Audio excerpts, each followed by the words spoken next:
are you all? This is Simon the Cut and Shaolin Phil. Do I cut? Right. Oh, he's there. Are you there? Yeah, I'm here. What's wrong? Well, I'm knackered, man. Why you make me do these podcasts? You're very quiet. Get some sleep. Do you know what time it is in Vietnam? Oh, yes. Nearly midnight, isn't it? And my wife's coming back. She's going to come through that door and see me doing this up at night. Oh, she's going to give me a wallop. Yeah. Listen, your sound quality's got naff again. What sound quality? It's all right. If Tan comes in, yeah. I was going to say, why don't you drag her in on the podcast? Okay. That's better. Yeah. If she, maybe if she's not too tired, she won't want to be on. Oh, Tan. She's. No, I can't say anything bad on. Oh, we're doing comedy duos, the final part. Yeah. Comedy duos. And it's comedy to cheer me up. This is our comedy duos review. The final furlong, and we've got a few more category of contemporaries and selections from us, and then we're going to compile all the 20 and see what we think is the best. Yes. And maybe declare top 3 or top 4. Yeah, I think so. Yeah. That'd be good. Without further ado, yes, let's carry on with the next of our comedy duos. Here we go. These are comedies from England, if you haven't seen the last 2 pods, and comedy actors and performers that team up in twos and are famous, are well known and well loved usually. Yeah. And the first one of these is one of my favourites. It's a guy called Craig Charles. Oh, brilliant. And a guy called Chris Barry. You better share your screen for this one so I can see it, because this is great. I love they portray 2 characters called Dave Lister and Arnold Rimmer, and they were 2 characters of the long-running science fiction comedy created by Rob Grant and Doug Naylor that aired on BBC 2 between 1988, wow, that's how old it is, and 1999, actually, and on Dave since 2009, gaining a cult following. The main setting of the series is the eponymous mining spaceship Red Dwarf. In the first episode, set sometime in the late 21st century, an onboard radiation leak kills everyone except lowest ranking technician Dave Lister, who is in suspended animation at the time, as punishment for smuggling a cat aboard the ship. The cat, Frankenstein, who is revealed to be pregnant, is safe in the cargo hold. Following the accident, the ship's computer Holly keeps Lister in stasis until the radiation levels return to normal, a process that takes 3 million years. Lister therefore emerges as the last human being in the universe, but not alone. On board the ship, his former bunkmate and immediate superior, Arnold Julius Rimmer, a character played by Failure, is resurrected by Holly as a hologram to keep Lister sane. They are joined by a creature known only as Cat, who was initially thought to be the last member of a race of humanoid felines that evolved in the ship's hold from Lister's pregnant cat during the 3 million years that Lister was in stasis. In Series 1, Episode 1, Waiting for God, it was revealed that the cat priest had also survived and was living in the hold of the ship. The series revolves around Lister being the last human alive and after 3 million years, and his companions, and no aliens. It's science fiction, but it's kind of, like proper science fiction that could happen in the intervening millions of years. It's a comedy, but it's clever. That's what I'm trying to say. It is, yeah. I think. Despite the prestige of science fiction used as a backdrop, Red Dwarf is primarily a character-driven comedy, though, with science fiction elements used as complementary plot devices, especially in the early episodes. A recurring source of comedy was the odd couple style of relationship between the 2 central characters on the show. Yeah, just a bit more on that. Rimmer was actually brought back as a hologram because he was chosen by Holly, the ship's computer, as the person who knew Lister the best.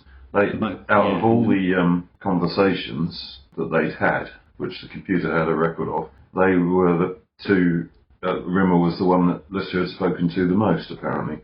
Yeah, but Lister said in response to that, but most of that was me telling him to smeg off in a Scouse accent. Yeah. And the idea is Lister takes great pleasure, and it sort of keeps him going, by annoying Rimmer with silly things like trying to cut his toenails with a cutlery or something. Plucking his nose hairs with tongs. But both of these, the thing that makes it is that the acting. Chris Barry is actually a really talented impressionist and actor. And Craig Charles actually began his career as an urban poet on the British Cabaret Circuit. And he hadn't done much stuff on the. He'd done a few little things, but he was seen by Rob Grant or Doug Naylor or both of them, and they auditioned him for the part of Lister, and he wasn't really a first choice, but somehow the chemistry worked so well with Chris Barry because they seem so opposite. Again, it's this thing of the duos feeding off each other, and creating this chemistry, and And Arnold Rimmer plays this. Chris Barry plays this Arnold Rimmer, who's very much a stickler for everything. Follow things by the book. Yeah. And Lister's a slob, and he doesn't really care about authority. So they got that. That's the biggest thing that comes to the fore between them and makes them dislike each other. But they're both genius, and some of the comedy. I'm actually going to have two little clips from the show. The first one shows some of the science fiction stuff from the second episode they used. This was like a plot device in the second episode where the ship kind of goes through time, and time runs differently, and they see future echoes of what's going to happen. And the next one is Marooned, which is one of the best character episodes, where Lister and Rimmer are marooned together on this ice planet, and because Rimmer's a hologram, he doesn't need to. He doesn't need anything to keep him going, but Lister's human, he's starving. And anyway, he needs food and heat, and they have to burn things to stay warm, and there's no food left. And the conversation, the dialogue is superb in that one. I think I would recommend that to anyone. If you want to watch something, it's a bit like Samuel Beckett stuff, like Waiting for Godot. It's that level of quality, the dialogue. It's just superb. Let's play a bit of Red Dwarf. Yeah. I'll meet you in the sleeping quarters. Yo, Rimmer, look, I've been thinking. What? About going into stasis and everything. How did I do what? What do you mean, how did I do what? Lister, don't be a gimboid. I'm not being a gimboid. I've just been in the library thinking, and I've decided... Shut up! As I was saying before I was so rudely interrupted, I've decided when you go into stasis, I want to stay behind. I want to be left on. What, on your own for the rest of your life? What things? I said what? What's going on? You're space crazy. I'm space crazy! You're the one who's space crazy! Well, it probably is deja vu. It sounds like it.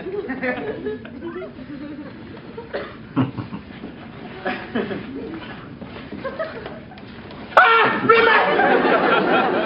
I've just seen you walk out of that door. What? How did you do that? How did I do what? You just a second walked out of that door. Lister, don't be a gimboid. I swear on my grandmother's life, as you walked out of that door, you came in this one.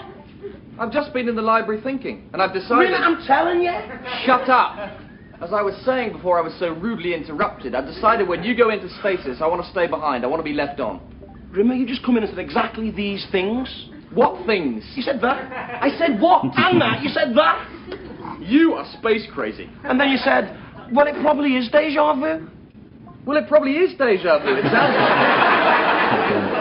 Well, go on then. Shake your head and walk out. Tell me a story, man. Any story. I don't know any stories. Anything. Tell me how you lost your virginity. My what? Talk to me. How I lost it? Well, it was so long ago, Lister. I was so young and sexually precocious, I'm not sure I can remember. Everyone can remember how they lost their virginity. It's just one of those things. Like everyone can remember where they were the day Cliff Richard was shot. Or when the first woman landed on Pluto. Or when they installed that gigantic toupee over the Earth to cover the gap in the ozone layer. It's just one of those things you always remember. Well, I don't. Good grief, you could hardly expect me to recall every single sexual liaison I've ever partaken of. What do you think I am, the memory man? Rimmer, don't give me this. I want the truth. The truth? There's not much to tell, really. I was always a bit of a fish out of water around women. Never know what to say to them. I never think I was very highly sexed, to be honest with you. I think it was all that school cabbage I was forced to eat as a boy. Still, the first time was with this girl I met at cadet school called Sandra. We did it in the back of my brother's car. What was it like? Brilliant. Incredible. Bentley. Walnut burr panelling, marvellous machine, marvellous. So, come on, how do you lose yours? Shellfisher. The 9th hole of Bootle Municipal Golf Course. Par 4, dogleg to the right, in the bunker behind the green. You lost your virginity on a golf course? How'd you have the nerve? It wasn't in the middle of the Ryder Cup or anything. It was midnight. How old were you? Oh, she was so good looking. If she wanted, she could have got a job working behind the perfume counter at Lewis's. That's how gorgeous she was. How old were you? She just took all her clothes off and stood there in front of me completely naked. I was so excited I nearly dropped my skateboard. Skateboard? How old were you? 12. 12? 12 years old? You lost your virginity when you were 12? 12? You can't have been a full member of the golf club then. Of course I wasn't. You did it on a golf course and you weren't a member? Of course I wasn't. You didn't pay any green fees or anything? It was just a place to go. I used to play golf. I hate people who abuse the facility. Hope you rake the sand back nicely before you... That would be a hell of a lie to get into, wouldn't it? Competition the next day, your ball lands in Lister's buttock crater. You need more than a niblick to get that one out. I was going to say I've got a big bump. Big? It's like 2 badly parked Volkswagens. The only thing I ever lost when I was 12 were my shoes with the compass in the heel and the animal tracks on the soles. Porky Roebuck threw them in the septic tank behind the sports ground. I cried for weeks. I was wearing them. Total genius. Yes, it is. It's brilliant writing. Yeah, it's and the characters. some of the best. Even the later Red Dwarfs. Some of the best weren't quite as good. dialogue between 2 comedians I've seen, or actors I've seen ever. Yeah. It's the writing, it's the actors. It's a shame that after Series 6, the 2 big writers behind it, Rob Grant and Doug Naylor, who also wrote some brilliant Red Dwarf books, split up. And they've still kind of split up, but they agreed to start doing their own Red Dwarf stuff. I don't know what the plan is. No, even the later episodes still have some good moments, but nothing like the original 6 series. And for me, the first 2... Oh, they've all got good episodes. But, the first two series are quite different because there's only Lister and Rimmer involved, I think. I can't remember when the cat appears. But no, Cat comes in the first does, yeah. But then they pick up Crichton and the Crichton gets picked up and then he reappears full time in the 3rd series. Yeah, because Cat was in it, but he wasn't such a big character, and then Holly wasn't such a big... So they all got bigger roles, and especially Crichton, he became quite a central character. Yeah. Still, the heart of it is Rimmer and Lister. Yeah, that really is the heart of it. And the dialogue between the 2 in that episode, Marooned, is absolutely superb. But we ought to give an honourable mention to Danny John Jules, who plays the Cat, and Robert Llewellyn, who plays Crichton as well, because they're both fantastic characters, comedians, actors. A few years ago, I got to see a live studio recording of one of the episodes, which was really good, actually, and it was brilliant to be there, and it was in Pinewood Studios. I got to see them, managed to get a ticket. And you've applied for some tickets, haven't you, for the next, because they're going to do another one, apparently. So I discovered that you're not guaranteed entry, so it's sort of first come, first served, so I've sort of bailed out. But because it's quite a trek up the country to go there, and then you might find that you can't get guaranteed it. Yeah. But interestingly, you went to see Red Dwarf recording live, and I went to see Bottom live. Yeah, and we'd both like to have seen the other, what the other one has seen, but we never got a chance, did we? Well, you've still got a chance. I can't see Rick Mayo anymore, obviously. No. Because he's no longer with us, sadly. But it must have been amazing to see that live show. I should have gone. I don't know what happened or why I didn't, but there you go. Regrets. I think Gavin and Lynn went, didn't they, as well? I think. Oh, I don't know. Their old housemates. I'm not sure. Anyway, next we have a couple of ladies. Who could that be, Mr. Oh, I'm guessing that's going to be French and Saunders, is it? Indeed it is. Great. Yes. Interesting. Who are they? Well, they were a comedy duo who had a very, very popular series. It must have been in the late 80s. Great sketches that they produced. Dawn French is very funny, and married to... she's married to Lenny Henry, isn't she? Or they're divorced now, right. Yeah, another funny guy. And the other lady's married to... Jennifer Saunders is... she was married to Adrian Edmondson. She still is. married to him still. Yeah. Yeah. Of Bottom fame. Of Bottom, yeah. So we've already talked about. Another connection. Yeah. They're all connected, you know. Everything's connected. Indeed. But they're a great comedy duo. They had a really, really, really brilliant series just called French and Saunders, I think, in the late 80s. And this is actually a sketch from that series that we're going to show, isn't it? And the thing is, let's do, this I could have chosen any number of sketches, but the one I've chosen hasn't got much dialogue from French and Saunders in it. Dawn French is the judge in this courtroom sketch, and Jennifer Saunders is just the scribe, so she's just sitting at a typing machine. She doesn't actually say. I know why you chose this one. But I know why. I chose this one because it's a brilliant idea, and Phil and I both played or still play guitar, and there's a lot of our guitar heroes floating around in this sketch, which is fantastic. Yeah. It's amazing. I always loved loved this sketch. And who are still alive at that time, you know. You see if you can recognise anyone, but let's play it. Do it. How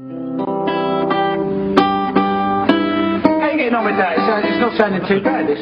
Well, quite honestly, I don't think this is easy at all. No? I mean, look, there's just loads of notes, and there's none of those little pictures that show you where to put your fingers. How can they call a book Ralph McTell's 100 Easy Guitar Tunes if there's none of those pictures? I know. We should sue them. We're going to sue Ralph McTell. I can see it now. It'd be a court case. It'd be lovely. We get all our mates in, show them how to do it properly. I can see it. We're laughing. Your Honour, I put it to you that my father bought this book, 100 Easy Tunes for Guitar, to further his lawful and commendable career as a professional musician of some long standing. My stepfather, could you tell us exactly what happened on that fateful day when you entered Susan's Guitar Emporium of Waterloo? Well, I went into the shop and I bought this book. And am I right in thinking that the word that caught your eye that day was indeed the word easy? Yes, it was. And am I also right in thinking that when you returned home, you discovered the book contained not one of these? Could you, in very technical terms, tell the court what exactly this is? Well, it's a diagram with dots that show you where to put your fingers on the guitar fretboard. Please give us an example, Mr. Bishop. Yes, my lord. Don't call me my lord, call me my lady, you bastard. I object.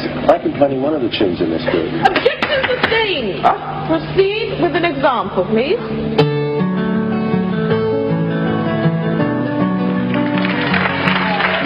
Hang on, hold on. Did the police court please? He is not using one of the books. Not one. Could we have those last notes from the record?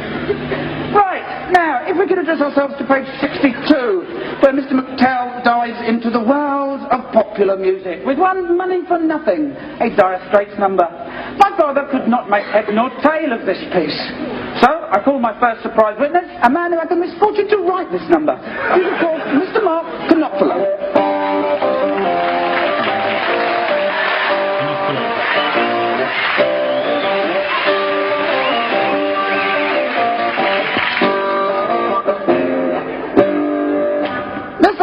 Now, with the book.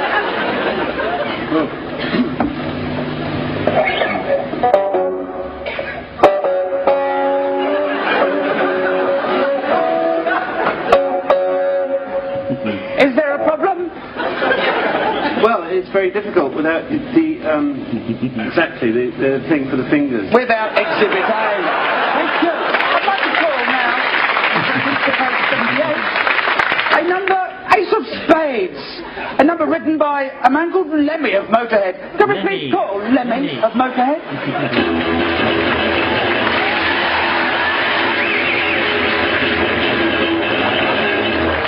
And now, Mr. Lemmy, with the book. I can't do it with that, see, because it's not got any dots on it. Right.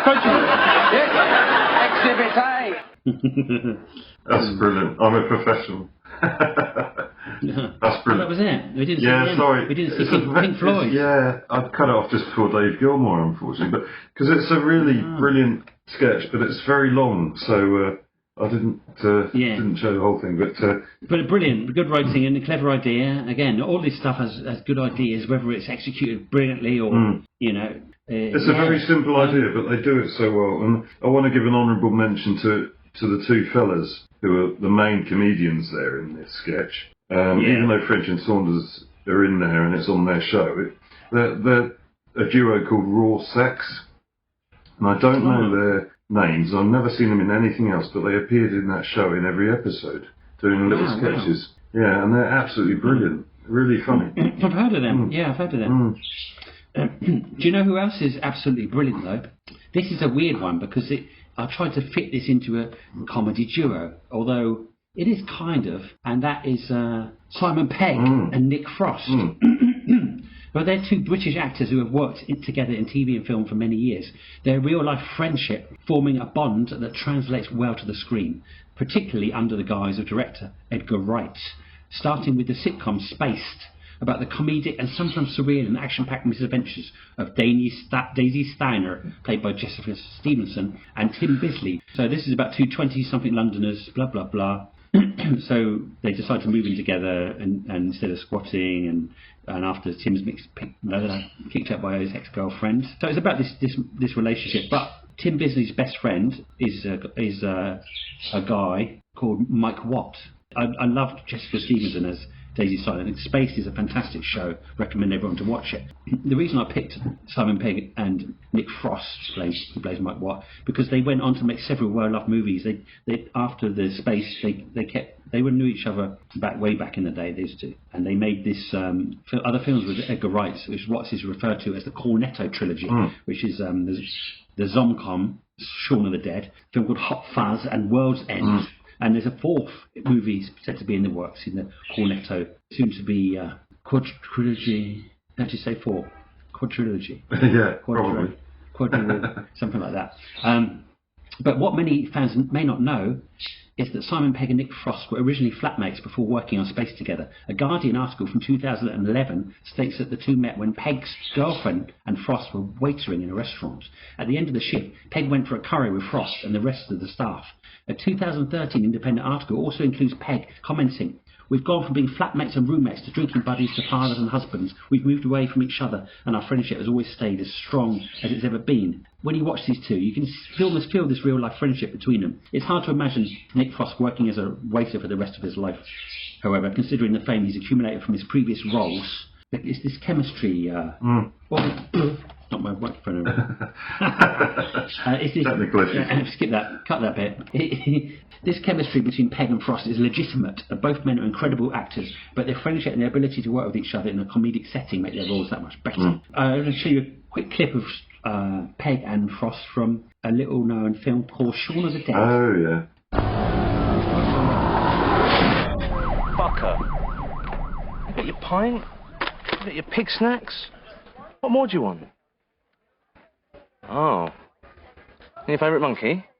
Shall I do Clyde?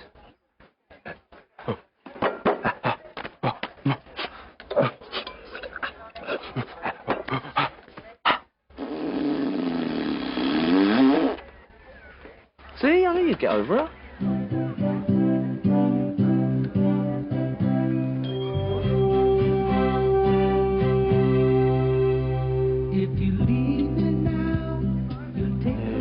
Put this on some run. Oh, for fuck's sake. John, yes please, mate. You know what we should do tomorrow? Keep drinking. We'll have a Bloody Mary first thing. Have a bite of the King's Head, couple of the Little Princess. We'll stagger back in. Back at the bar for shots. How's that for a slice of fried gold? No. Come on, man. Talk to me. She said if she stayed with me, she'd end up coming in here every night for the rest of her life, like these sad old fuckers, drinking herself to death, wondering what the hell happened. That is harsh. These are rich, interesting characters. Like who? Snake Gibbs, always surrounded by women. He's a bigamist. Strangled his first wife with a draft excluder. And he invented the mobile disco. What about her then? Cocker homicidal maniac. She's an ex-porn star. She's done it all. They say she starred in the world's first interracial hardcore loop. Café au lait.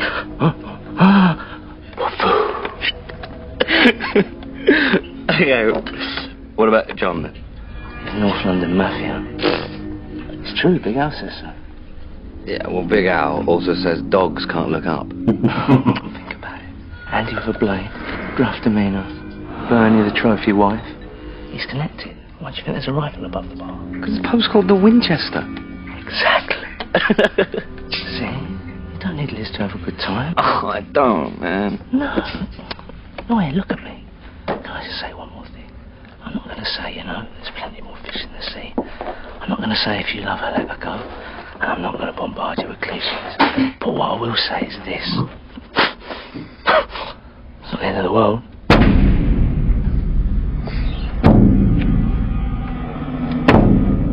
Sorry, we're closed!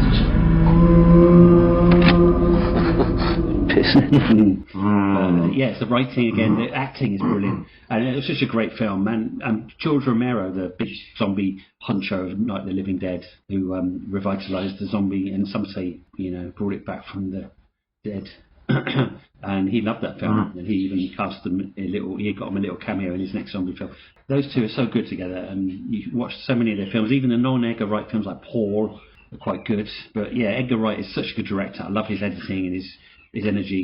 Yeah, I have seen Shaun of the Dead and Hot Fuzz. I don't really remember a lot about them, to be honest. Yeah, well, they get better on viewing. There's little things like they said, we're going to go Bloody Mary, going to pop back to the... These things he said actually happened during the... There's loads of articles actually about their films and the stuff they set up and pay off. And in the writing, the editing and the pacing, it's so good, and they're such great films. I think Hot Fuzz is probably my favourite. I think I enjoyed it, yeah. I think I sort of have a memory of it being a really good film and enjoying Simon Pegg, Thought he was quite good, but yeah. Yeah, well, there you go. Space I've never really got into. I tried to, and I just couldn't. I just didn't get it. Oh man, it's brilliant. I know you love it, but I think it's just different for me. It's just like not my sort of thing. It caught a zeitgeist for me. It reflected a lot of my interests at the time, and the social commentary in it is brilliant. And I don't know, I just think it's fantastic. The acting's fantastic, and all the characters are brilliant. I love everything Edgar Wright's done. I'm a big fan. So yeah, but everyone's different. Like I say, it's subjective. So, like I don't know who these next two you've picked. I'm like, why'd you pick Williams and Lucas for? Oh, yeah. I love them. I think they're brilliant. Rubbish.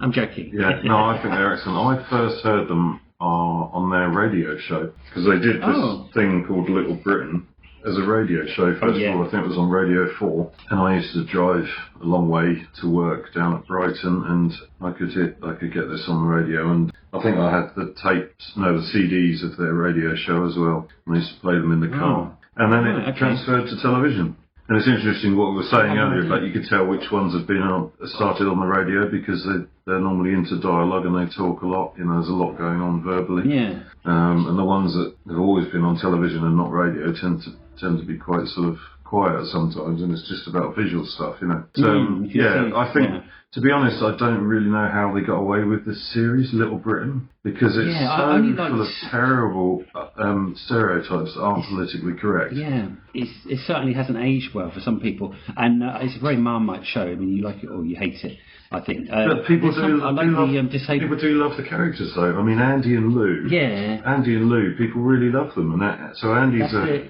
social worker or carer, and Lou is disabled in a wheelchair. But they make it funny by when Andy's not looking. It is Andy, isn't it? Yeah.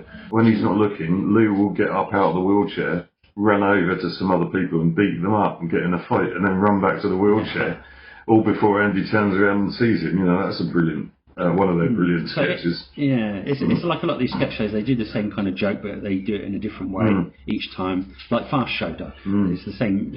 Every situation, each skit of characters is pretty much a different version of the same thing. There's so many great characters in this. There's one that Matt Lucas does called Marjorie Dawes, which is, I think, he based on his own mother. And she does this thing called Fat Fighters, like a weight loss club. Right. As all these people sat there, and she just sits there insulting them all the time and stuff, you know. But it's really funny, and you know, they did an American version as well. They did. I don't know what they called it. I think they just called it Little Britain America or something. But a lot of these shows are redone in them. Yeah. Not many of them. Like Red Dwarf was really bad, the American version. Yeah. The only good one I can remember is The Office. Was the American version was quite good. I think this was quite good. I think their American version was quite good. But right. Yeah, I think I don't know if they could. I had heard they were going to do another series, but I don't think it would really. I don't think you could air it now, really. But. Well, let's see. Let's watch something because I haven't seen a lot of this stuff. Yeah, and apologies to anyone who feels offended by this because it is. They are walking a very thin line. They're walking on thin ice. If you're offended by this, don't be. You have to take it at its time, I think, as well. Oh, are you looking for anything in particular? Yes, I was wondering whether you had any pirate memory games suitable for children between the ages of 4 and 8. I'll just have a look. I can't see any here. One moment. Margaret! Margaret!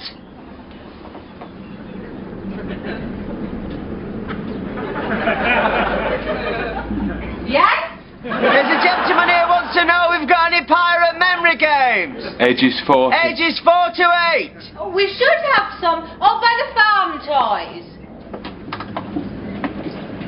Oh, yes. Here we are. Pieces of 8. A pirate memory game. Ages 4 to 8. Can I have a look? There you go. Match the pirates and find the treasure. That's all right for you?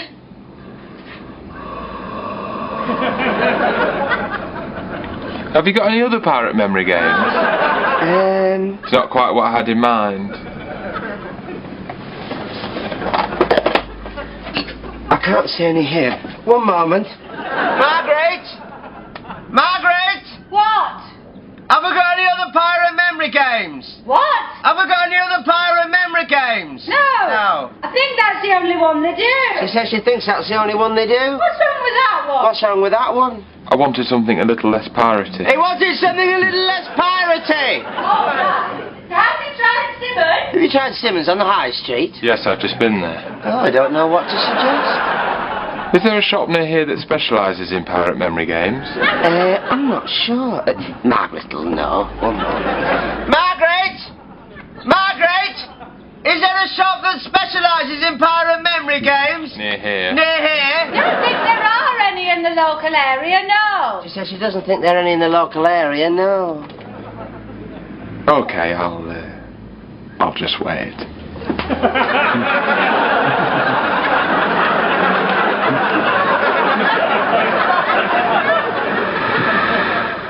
Hello.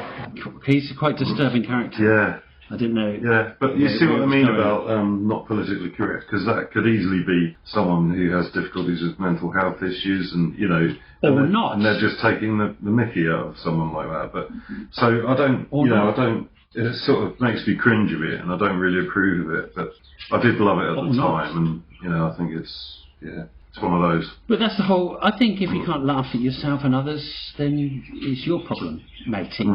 But I'm not one of these people that likes to spread hatred and division amongst people and belittle people for anything. But comedy, I'm as long as you don't mind the same being done to you as others, then it's in a way it's cathartic. It's a way if you just keep quiet about it and don't say anything, it's almost worse in some ways. It's good to express your feelings in a harmless way, but never in a ill-intended way. That's the most important. Anyway, we're getting off track. Yes. I've got one more left in my amazing picks. Oh, really? Better than Simon's. Yeah, because this is my last one, but it's not my worst one. It might be my best. And I think it's someone you don't like. Is it? Yeah, it's a Welsh guy. No, Bride. It's really annoying, with a face you want to punch. Yeah, I think he's brilliant. This guy, I think he's brilliant. Rob Brydon epitomises. I'm sorry, Rob, if you ever listen to this, if you're ever listening to this. I'm very unlikely, but if he did. He replied to one of my comments on Facebook last week. He epitomises for me, and he'll probably appreciate this comment. I'm sure he'll take it, quite well. But He epitomises for me everything that I dislike about certain people who I've met in the past who were Welsh. That was about as diplomatically as I could say it. Oh no. Anyway. Sorry, I shoot myself for that. So, Steve Coogan, I think you like him.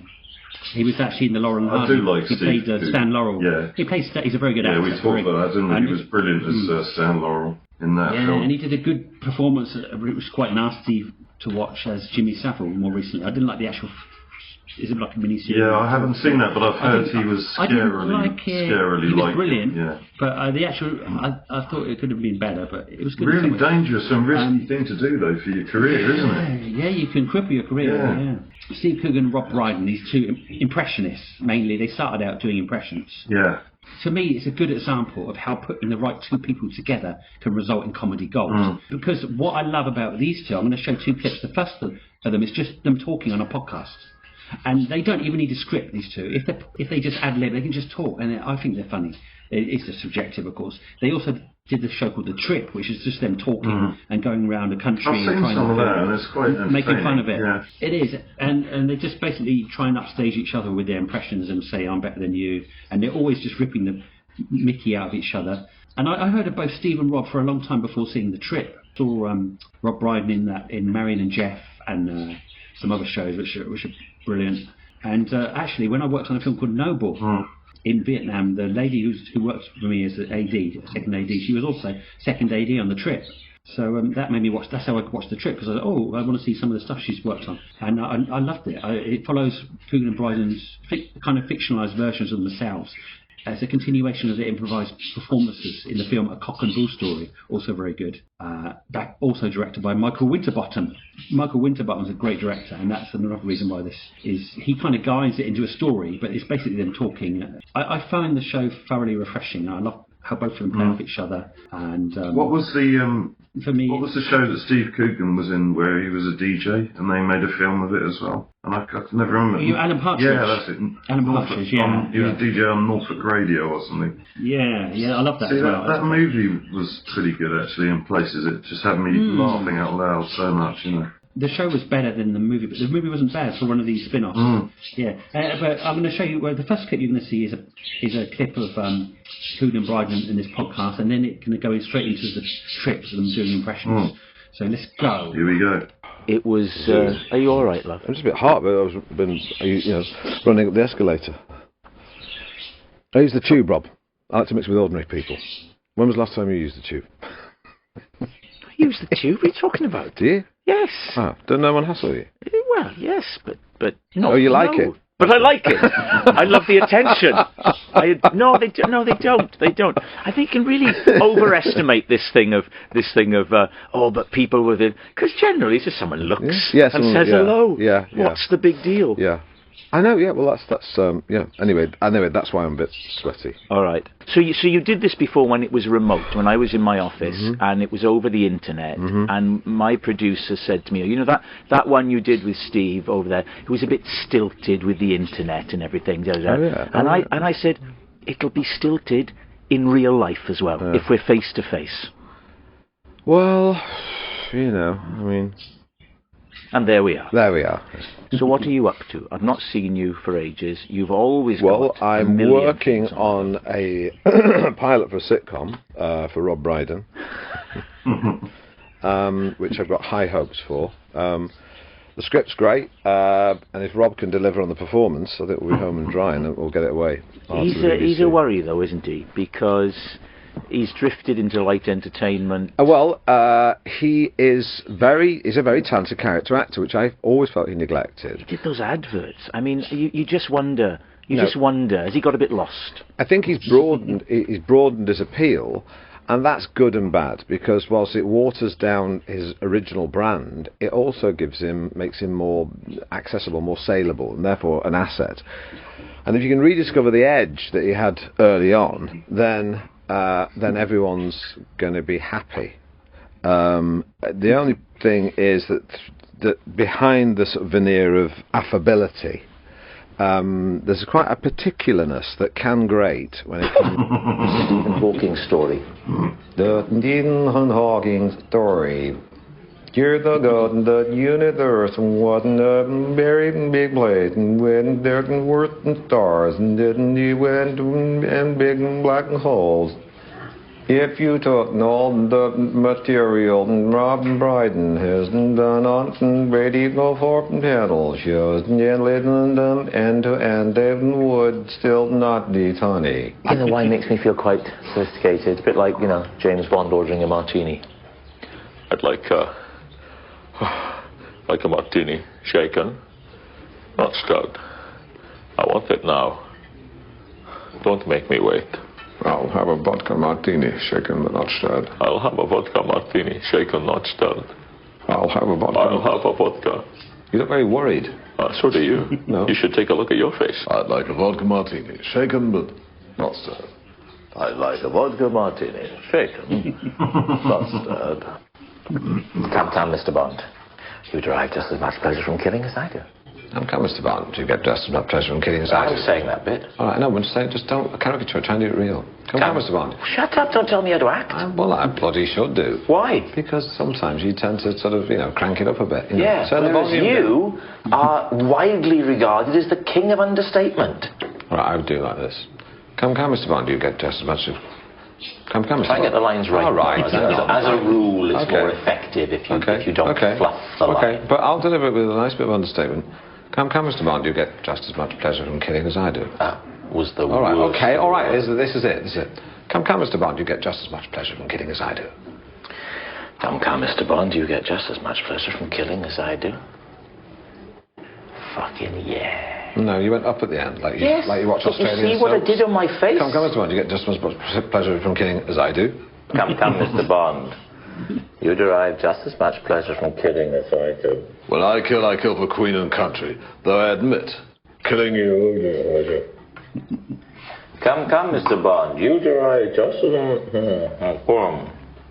If it's Pierce Brosnan, he'd say, when I kill, my name was Bond, James Bond. When I kill for Queen and country. Although I admit, killing you would be a pleasure.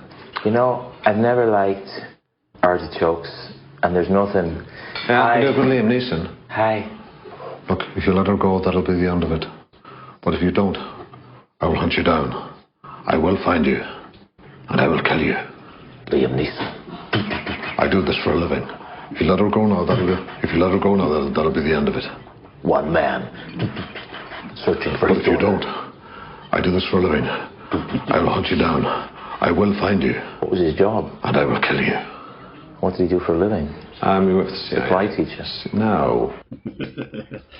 But yeah, that's what I mean. These two, I don't know what it is, but me particularly, I can just sit and binge their stuff and they're just talking bollocks, and they just talk. But they're so funny. Their chemistry is brilliant. I think it's just people. Even if you don't like them, the chemistry that comes out. They're like us, but funny. And Rob's and I like that. I like that you want to punch Bryden, because that's exactly how Cougar's character is. He gets so annoyed by him, and he's singing in the car, and he's just getting more and more angry. Yeah. The show is great because of that, because he's quite. I mean, the annoyed. impressions there, some of them were brilliant. The Liam Neeson one is by Coogan was superb, and the Alec Guinness one that Bryden does is fantastic. Yeah. And they did the whole one on Michael Caine. Which is so funny, and when they just get into, they always get back to Michael Caine. Yeah, well, a lot of people think they can do Michael Caine, but actually, I can do Michael Caine. My name. I told you. My name. Only blow the bloody doors I told you. My name is Michael Caine. You're only supposed to blow the bloody doors off. There you go. Coogan and Bryden, Simon and Phil, eat your heart out.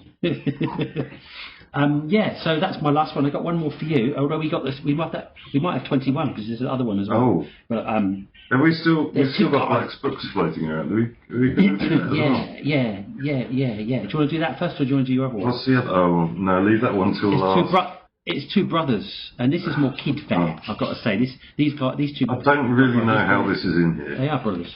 Okay, well I said put it in because you were right 20, because they were really popular and they were much loved as well. Yeah. Elliot, the Chuckle Brothers. Yeah. So we got to chuck them in. This could be an honourable mention. We could, because Black Box is probably more adequate. But let's just slap this all sketch of it. I found is actually quite clever, and I've seen similar things, similar routines done in the past, but this is, it's good. They were kind of like a modern Laurel and Hardy for kids with that kind of slapsticky... Well, they started out for kids, didn't they, on the kids' morning show on Saturday morning, I think. But they with a short 5 or 10 minutes spot, but they very quickly became really popular with adults. Yeah. There's just a lot of adults got to know them, Do.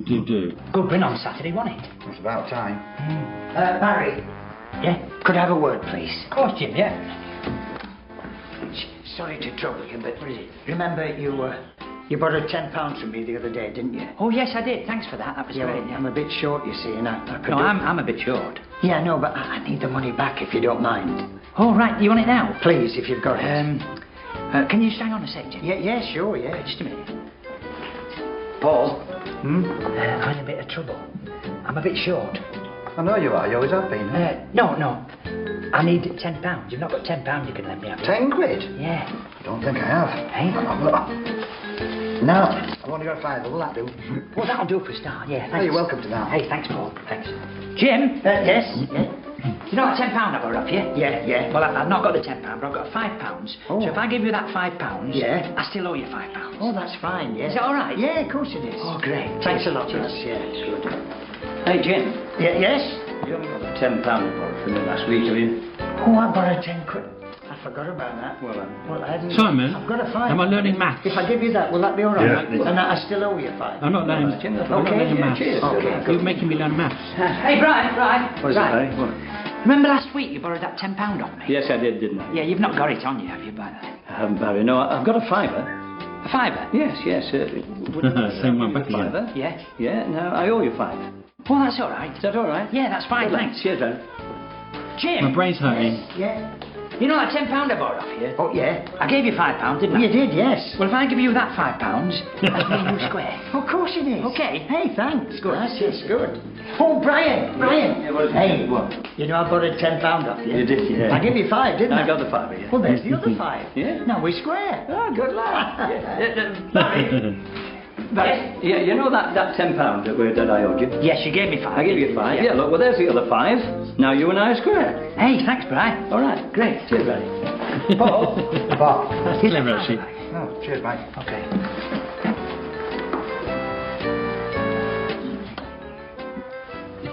That's actually really clever. Yeah. It's a different take on an old routine. I think I've seen it in the past. Maybe Abbott and Costello used to do it. I can't remember, but they're like settling all the debts of £10, and there's actually only one fiver floating around. I love it when it all works out. It's brilliant. Yeah. That is very good, really clever. But their big thing used to be to me to you. They used to keep saying, didn't they? Yeah, they would get a ball or something, football, and then keep passing it to each other. In my later school days, they started coming on TV, and I think they're both. It's one of them. One of them died. Yeah. Sad because it was quite sad. I heard we got one left, which is Black Books. Yes. And who's the people behind Black Books? Dylan Moran is a stand-up comedian. I'm going to say he's Irish, but I don't know if he's Northern Irish or Irish. He's quite a good stand-up comedian, and his routines... Stand-up guy. Yeah, his routines are quite focused on the negative and the sort of stupid things people do and how you get treated and stuff like that. But in this show... Yeah. And also Bill Bailey is a stand-up comedian. Yeah, Bill Bailey. Also from Space. I think I've definitely seen him down here at Portsmouth at the Wedgwood Rooms. He used to do tours, and I'm sure he used to have a guitar. He used to play silly songs and do stand-up. Yeah. I mean, I thought it was quite good live, but yeah, they really work together well in this show, and it's a bit of a stretch to say they're a comedy double act, but actually, you know, they are brilliant in here, and it's also doing a bit of a disservice to the lady who's in the show, and I don't actually know what her name is, but she's pretty poor. Yeah, we need to. She's amazing. But she's very good. I do know her name. But in this show, they kind of break the mould of the straight man and the funny man tradition. Because he's... Tamsin Greig is the lady. Ah, excellent. She's brilliant. I've seen her in other stuff as well. Yeah, she's good. Yes. But Dylan Moran plays a misanthrope. And I know that's a very big word. He's misanthropic, which is a word I learned from Jean-Paul Sartre, right? In the book Nausea. And it just basically means, you know, when He's a hatred of the some outside people world. sort of hate other people and the things they do, and they're also critical and negative about other people and what he's like. And he doesn't want to be. He's running a bookshop. He's the owner. He doesn't want to be doing it. He hates customers. He treats them like dirt. Bill Bailey comes along and gets hired. I think Marianne fires him, and then what's the name? She forces him to take him back on. And because she works in the shop next door, Tamsin Greig. I think she's one of my favourite comedy actors of all time. She's that good. She also did another show called Love Suits, which is fantastic. I recommend that one. But yeah, coming back to this, Bill Bailey and Dylan Moran are the main characters in this show, I'd say. Even though Tamsin Greig's got a brilliant part. It's about this guy Bill Bailey, who starts off by epitomising his character when he swallows the little book of calm, and it sort of gestates inside him, and he becomes this like Jesus kind of calmness, and he's got his kind of quest is to make Dylan Moran a more open and nice person in a way. So he's trying. And Moran is always abusing him, isn't he? Verbally. Yeah, and it doesn't work. Yeah, he doesn't get any better. But they did 2 or 3 series, and it's really good. It didn't wane. There's 3. Yeah, you can find it on. It's a very funny show. If you're in the UK, you might be able to get it in other countries as well. But Channel 4. If you go on their website, you can stream Black Books. Black Books. Here we go. Then we're going to do a clip. Clip. Yes, much loved series. What's all this? The rules for the customers, but they apply to you as well. No mobiles, no wigwams. Walkmans. no snorty car. This is indecipherable. Look! It is perfectly simple. No mobiles, no Walkmans, none of that, or any of the others. Oh, that's it. Yeah, sorry, there's a really short one. Very short. Yeah. For some reason, there are only short clips available, but it is absolutely excellent. I want to see more. But actually, we're running out of time. Yeah. So we're going to do it's time to choose our top ones after the Golden Nugget. And now it's time for our special feature, the Golden Nugget. Wow, this is a strange one because I found this extended long Golden Nugget. It lasted 20-odd minutes, so I thought I'd break this into pieces over the next. And this is going to be a new feature of the Golden Nuggets. This is a multi-part one. What's another word for it? It's like when you have those sketch shows. Trilogy. They have a. I don't know. No. Anyway, well, let's play and find out. Okay. Video. Our video, soon to be released. You heard it here first. Mascot. We're going to make a list then. You've got to make a list of mascots. Basically, Eddie's going to do an album. But I've got a brilliant idea. Mascot. Another one. Well, one of them is hang on your car, and you break till I fall off and hurt myself. And this is your Egg's ideas, by the way. Another one, he rams the car at me, and I just run over it and jump off. And another one, he used that funny tape to cause pain. And what's the other one? To drink that. Oh. There's a bottom joke. Oh, yes! That's what I was thinking. I knew it was the bottom. Anyway, let's choose our top comedy ones. Yeah. I think we should do it. So let's go for it. I think we're going to disagree.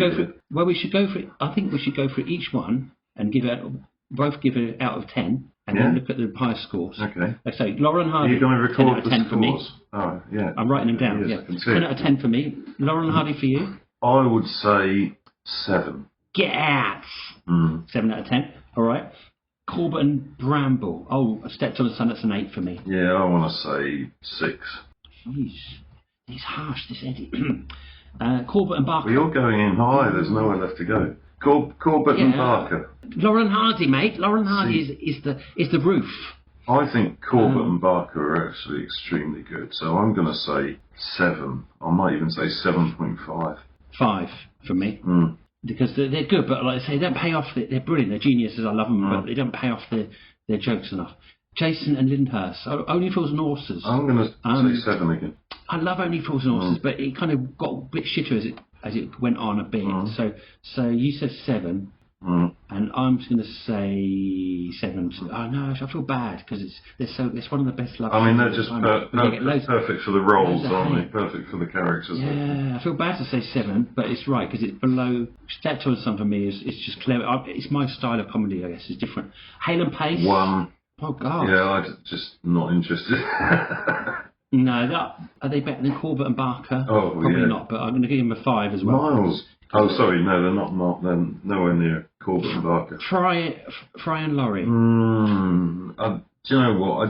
I wasn't that keen, but because they're brilliant in Blackadder, I'm going to say 6. All right, I'm going to say I say it at the same level as they're a bit posh for me.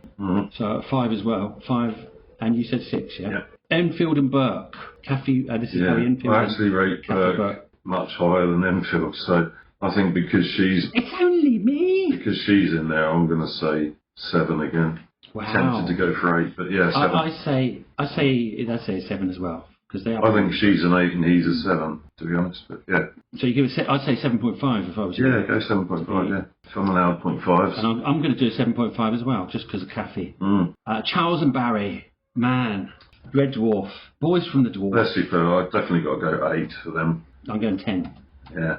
Because I love Red Dwarf. It's up there with my favourites, and I'm not afraid to say this can't get any better. Yeah. Peg and Frost, Edgar Wright's. I don't know. Do you have from space? See, I don't really get it. I think I'm going to go for 2. I know you'll hate me, but yeah. 2? Right. Coogan and Bryden. I actually like Coogan quite a lot, but Bryden drags him down. Sorry, Rob. No, I'm going to say, no, I mean, he's quite talented, Rob Bryden, but I want to say 5. Really? Yeah. Yeah, no. 9 for me. So we've got your ones. Flanagan and Allen, the old school geezers. The thing is, they did a lot for comedy because they were quite early, but and a lot of the most memorable stuff was actually songs. So I didn't see any. See, that's the thing. I don't know. I can't really rate them. I have to give them a 5 in that case because I'm not listening. No, I would agree with you. I'd go 5. Yeah. All right. Morecambe and Wise. I think you'll go with high score, won't you? Yeah, I've got to go 7 again. I think. Oh, really? Yeah. They're a bit fine. I know, you either get it or you don't. So many great sketches though. Hart and Hadland. This is the. Yeah, I really like them. I'm going to go 7. This is the guys from the Falling Down one. No, that's Did not. I say 8 for Morecambe and Wise or 7? I can't remember. 7. Okay. 7. So Hart. What did who's Hart and Hadland? I can't Can remember. I change my Morecambe and Wise to 8? I think I ought to. Oh God. Yeah, sorry. 8. Yeah. Because otherwise I've not got room to fit them all in. Hart and Hadland. I'm going to say 7. Who are they? That's Miranda. Oh, those two. I like her, actually. You're going to say 7. I'm going to go through 7 as well. Yeah, I think that's fair. Atkinson and Robinson. Yeah, this is the one I'm going. I'm going in 9 here. Damn. Yeah, I think they're that good. Yeah. They're a 9 for me as well, man. Yeah. Reeves and Mortimer. Reeves and Mortimer. I don't know. Weird, but brilliant. I have to give them a 6 or 7. I think because they're just weird and different. I think 6 is fair. I can just about get up to a 3, I think. Mortimer maybe drags it to a 4. In the comments, if you think Simon's really being a bit harsh, I'm not very generous, am I? With my scoring. Mail and Edmondson 1. Only joking. It's got to be a 10. Now, this is a big question. Are they better than Atkinson and Robinson? For me, this is how I make the decision, I think. And I think I have to say they are. And I gave Atkinson and Robinson a 9, so I've got to go 10 here. 10 sugar. I have to say 10 as well, because they're brilliant. Superb. I think we've got a winner, mate. Whitehouse and Hickson, 9. I'll say I love the Fast 8. Show. They're up there with, you can say 8, yeah. So, French and Saunders, my 7. Yeah, 7. Yeah. Williams and Lucas. This is the Fast Show. No, 3. Little Britain. The Little Britain. Yeah, 3. I'm going 7. I appreciate their genius, but I just didn't. The show annoyed me. And I don't know. You got 7, yeah? It's my revenge on Simon. And the Chuckle Brothers, definitely. I love that sketch you showed me. I need to see more of their stuff. It's got to be 7. I'm going to say 6. And also we got Black Books, obviously. Yeah. Black Books. I love Dylan Moran. I think he's brilliant. Yeah, and Bill Bailey's great as well. So it's probably an 8. Yeah, I'm going to go 8 as well. Okay. We had 2 honourable mentions actually, which I was going to get to, which is to carry on. Yeah. Are we going to add up the scores? They won't. So, and Mail and Planner, but we can. I don't think I'm going to show those. No. So let's add up the. You add up yours and I'll add up mine. Right. If I can see. Can you read mine? Right. So I've got 17. Hang on, I need to get a calculator. Oh, well, I don't need to, but I'm going to. 14. Simon. This is dead air. 12. Our listeners must be excited to hear the outcome of this. But I think we all. Of course, I think we know where it's going. We know the first place for sure. We can get a good estimate. All out of 20. I'll tell you what, this is taking me ages. You'll have to do mine as well. I still haven't got the calculator open. I did that wrong. Flanagan and Allen's 10. And I'll fill in the dead air while you're doing that. Well, can you, if you look at, can you work out the first place and do you fill in the dead air then? Yeah. Da da da da da. Oh, sorry, I was supposed to be filling in the dead air, yeah. I was supposed to talk, yeah. I don't know what to say. No, it's brilliant. Comedy, we love it. We always loved it. Great tradition of comedy in this country. Okay, I'm done. Okay, so we've got the lowest score out of all these is 6 from Hale and Pace. Hale and Pace in last place. Then we've got Rees and Mortimer, 9. And we got a few 10s in here. We got Williams and Lucas and Flanagan and Allen, and we got a couple of 11s. We got Brian Laurie and Peg and Frost. That's not worth it. We've got a 12 of Corbett and Barker. We've got some 13s. We got Morecambe and Wise and Elliot Chuckle Brothers 13. 14s Corbett and Bramble.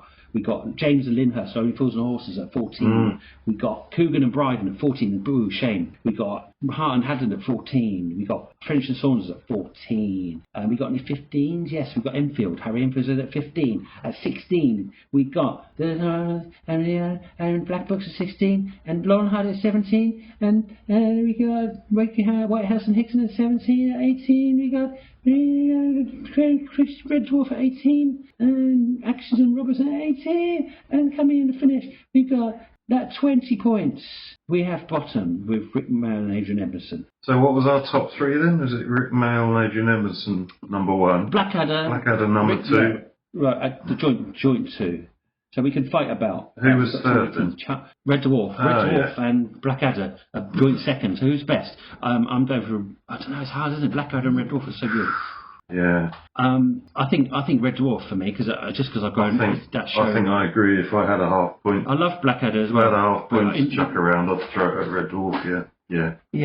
Well, let's say Red Dwarf's number 2, Blackadder close third. I think we both haven't had to come to any fights. No, have we? I think that is about spot on. That wraps. Yeah, and my wife's just a row. Excellent. So that's good time to wrap up this podcast. It is. So thanks again for sticking with us if you did through the complete trilogy of comedy duos. Exactly, yes. The only thing is, well, it's not a big issue, but I didn't queue up the music.